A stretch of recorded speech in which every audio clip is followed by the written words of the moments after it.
सुप्रभात बच्चों।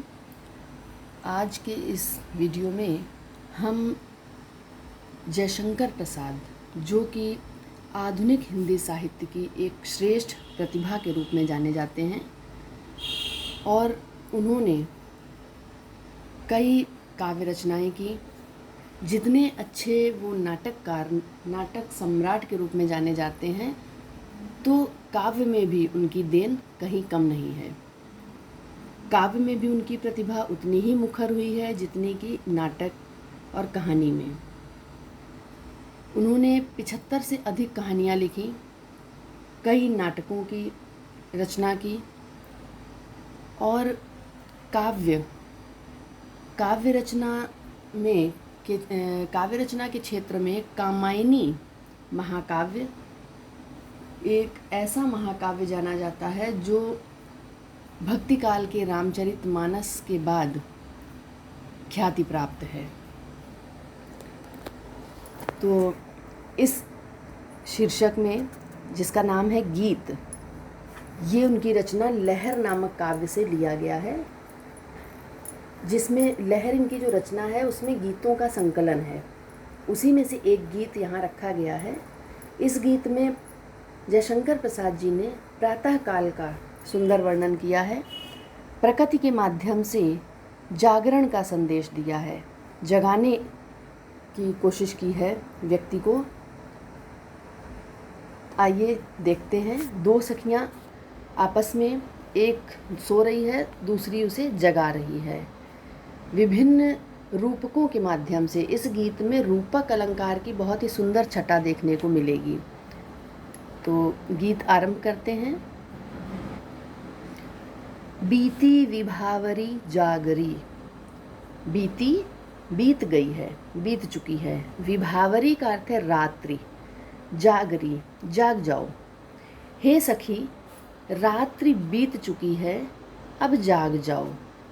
रात बीतने के प्रतीक के रूप में, पहचान के रूप में सखी बताती है कि अंबर पनघट में, अंबर रूपी पनघट में, रूपक अलंकार है, अंबर रूपी पनघट में डुबो रही तारा घट, तारा रूपी घड़ों को। कौन डुबो रही है? उषा नागरी। नागरी एक श्लेष शब्द है, इसके कई अर्थ हैं, अनेकार्थी शब्द है। नागरी नगर में रहने वाला भी कहा जाता है, स्त्री को कहा जाता है, और चतुर स्त्री को भी नागरी कहा जाता है। उषा का अर्थ है प्रातःकाल। प्रातः रूपी चतुर स्त्री तारा रूपी घड़ों को अंबर रूपी पनघट में डुबो रही है। अर्थात देखो, एक एक करके, जैसे कोई स्त्री पानी भरने के लिए पनघट में सुबह जाती है तो वो एक एक करके घड़ों को पानी में डुबोती जाती है, वैसे ही इस आसमान रूपी पनघट में तारे एक एक करके डूबते जा रहे हैं। खग कुल कुल कुलसा बोल रहा। यहाँ यमक अलंकार है। खग कुल कुल कुलसा। कहने का तात्पर्य ये है कि पक्षियों का समूह कलकल की ध्वनि कर रहा है, करने लगा है। पक्षियों का समूह, क्योंकि प्रातः हो गई है और प्रातः होने पर पक्षी अपने कलरव को आरंभ कर देते हैं। कुलकुल की आवाज़ करते हुए सुनाई दे रहा है। फिर से देखिए। बीती विभावरी जागरी, अंबर पनघट में डुबो रही तारा घट उषा नागरी। हे सखी, रात बीत चुकी है, अतः जाग जाओ। देखो, उषा रूपी चतुर स्त्री आसमान रूपी पनघट में तारे रूपी घड़ों को डुबो रही है। अर्थात एक एक करके तारे डूबते जा रहे हैं। कहने का तात्पर्य ये है कि पूर्व दिशा में उषा की लालिमा छाने लगी है। स्वच्छ नीले आकाश में रात भर जो तारे चमकते रहे हैं, अब वो डूबने लगे हैं। प्रातःकाल में स्त्रियों का पनघट पर पानी भरना एक स्वाभाविक प्रक्रिया होती है और तारों का डूबना भी स्वाभाविक प्रक्रिया है। इसलिए दोनों को आपस में मिलाकर रूपक का प्रयोग करते हुए यहाँ वर्णन किया गया है।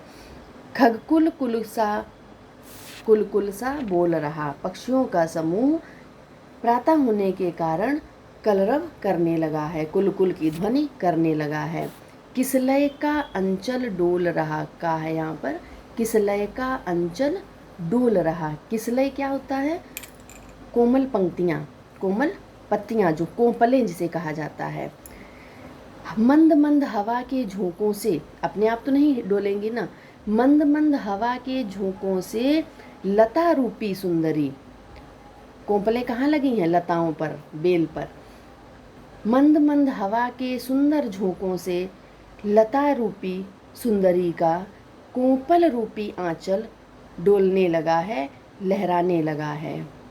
लो यह लतिका भी भर लाई, और देखो ये लता, लतिका का अर्थ है लता, यह लता भी, कौन लता यहाँ पर क्या है? मानवीकरण अलंकार भी है। लता को एक स्त्री के रूप में, सुंदरी के रूप में बताया है। यह लता रूपी सुंदरी अपनी क्या भर लाई है? मधु मुकुल, अनुप्रास अलंकार भी है। नवल रस गागरी, रूपक है यहाँ पर रस गागरी में। यह लता रूपी सुंदरी अपनी नई कलियों रूपी रस की गागर को, नई कलियों रूपी, कलियां क्या है? रस की गागर है। नई कलियां रूपी रस की गागर को भर लाई हैं। किससे भर लाई हैं? मधु मुकुल, मधुर, मधु मुकुल, मधु का अर्थ है शहद, शहद से भर लाई हैं। अर्थात मधु से, कलियों में क्या होता है? कलियों में शहद होता है, उसके पराग से ही भंवरे, उस पराग को चुनकर ही जब एकत्र किया जाता है उस पराग को, तो उसी से एक मधु निकलता है। तो कवि कहते हैं यहाँ पर कि लता रूपी सुंदरी अपनी नवीन कली रूपी रस की गागर को मधु से भर लाई है।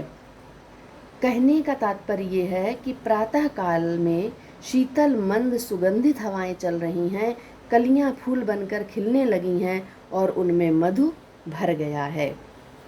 अधरों में राग अमंद पिए, अधरों में राग अमंद पिए, परंतु हे सखी तुम अपने अधरों, अधरों का अर्थ है होठों पर, अपने होठों पर अमंद, असीम राग, असीम राग पिए हुए, अर्थात असीम राग कौन सा? राग अमंद। अमंद यहाँ पर अमंद से तात्पर्य, वैसे अमंद का अर्थ होता है तीव्र, लेकिन यहाँ तीव्र नहीं है, यहाँ पर असीम राग जो लालिमा और प्रेम से भरे हुए, होठों, होठ कैसे? लाल और प्रेम से, लालिमा और प्रेम से भरे हुए। अलकों में, अलकों का अर्थ है बालों में, मलयज का अर्थ है चंदन की सुगंध। अलकों में मलयज बंद किए, बालों में चंदन की सुगंध बंद किए हुए हो, और आँखों में क्या है? आँखों में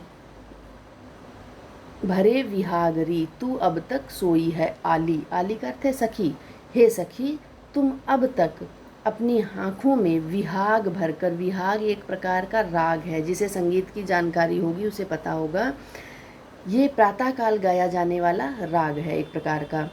अपनी आँखों में विहाग भरे हुए, बंद किए हुए तुम अब तक सोई हुई हो, यह सोने का समय नहीं, जागना चाहिए अब तुम्हें।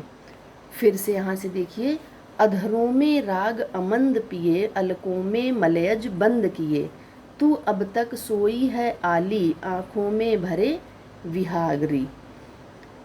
कवि कहते हैं एक सखी के माध्यम से कि हे सखी तुम अपने होठों पर लालिमा और प्रेम से भरे हुए असीम राग को समेटे हो, बालों में चंदन की सुगंध बंद किए हो, और आँखों में विहाग, आँखों में विहाग को बंद किए हुए तुम अब तक सोई हुई हो।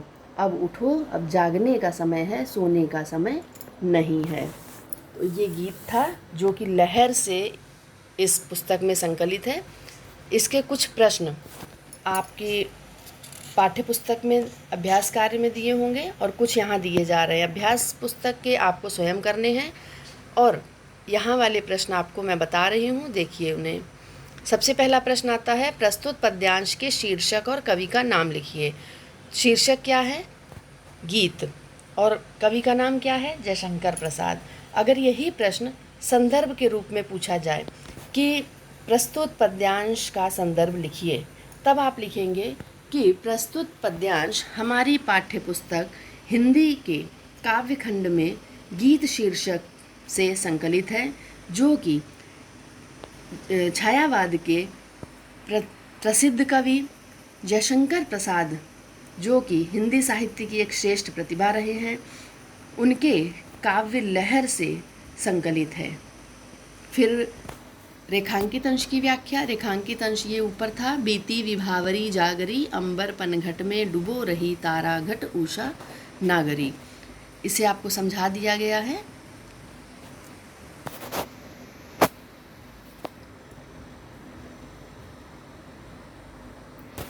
इस गीत में मानवीकरण, बहुत ही सुंदर वर्णन किया है मानवीकरण अलंकार का, रूपक अलंकार का, कई सारे अलंकार इसमें आए हैं, आपको बताए गए हैं जहाँ जहाँ पर जो भी आया है। मानवीकरण द्वारा प्रातःकाल की शोभा का सुंदर चित्रण किया गया है। एक सखी दूसरी सखी से कहती है कि हे सखी, रात बीत चुकी है, अब तू उठ। आकाश रूपी पनघट पर उषा रूपी चतुर नारी तारा रूपी घड़ा डुबो रही है, अर्थात तारे एक एक करके छिपते जा रहे हैं। ये रेखांकित अंश की व्याख्या है। अगला प्रश्न है, प्रस्तुत पंक्तियों में किस समय का सुंदर वर्णन किया गया है? उत्तर है इसका, प्रस्तुत पंक्तियों में प्रातःकाल की शोभा का सुंदर वर्णन किया गया है। अगला प्रश्न, कौन आकाश रूपी पनघट पर तारा रूपी घड़े को डुबो रहा है?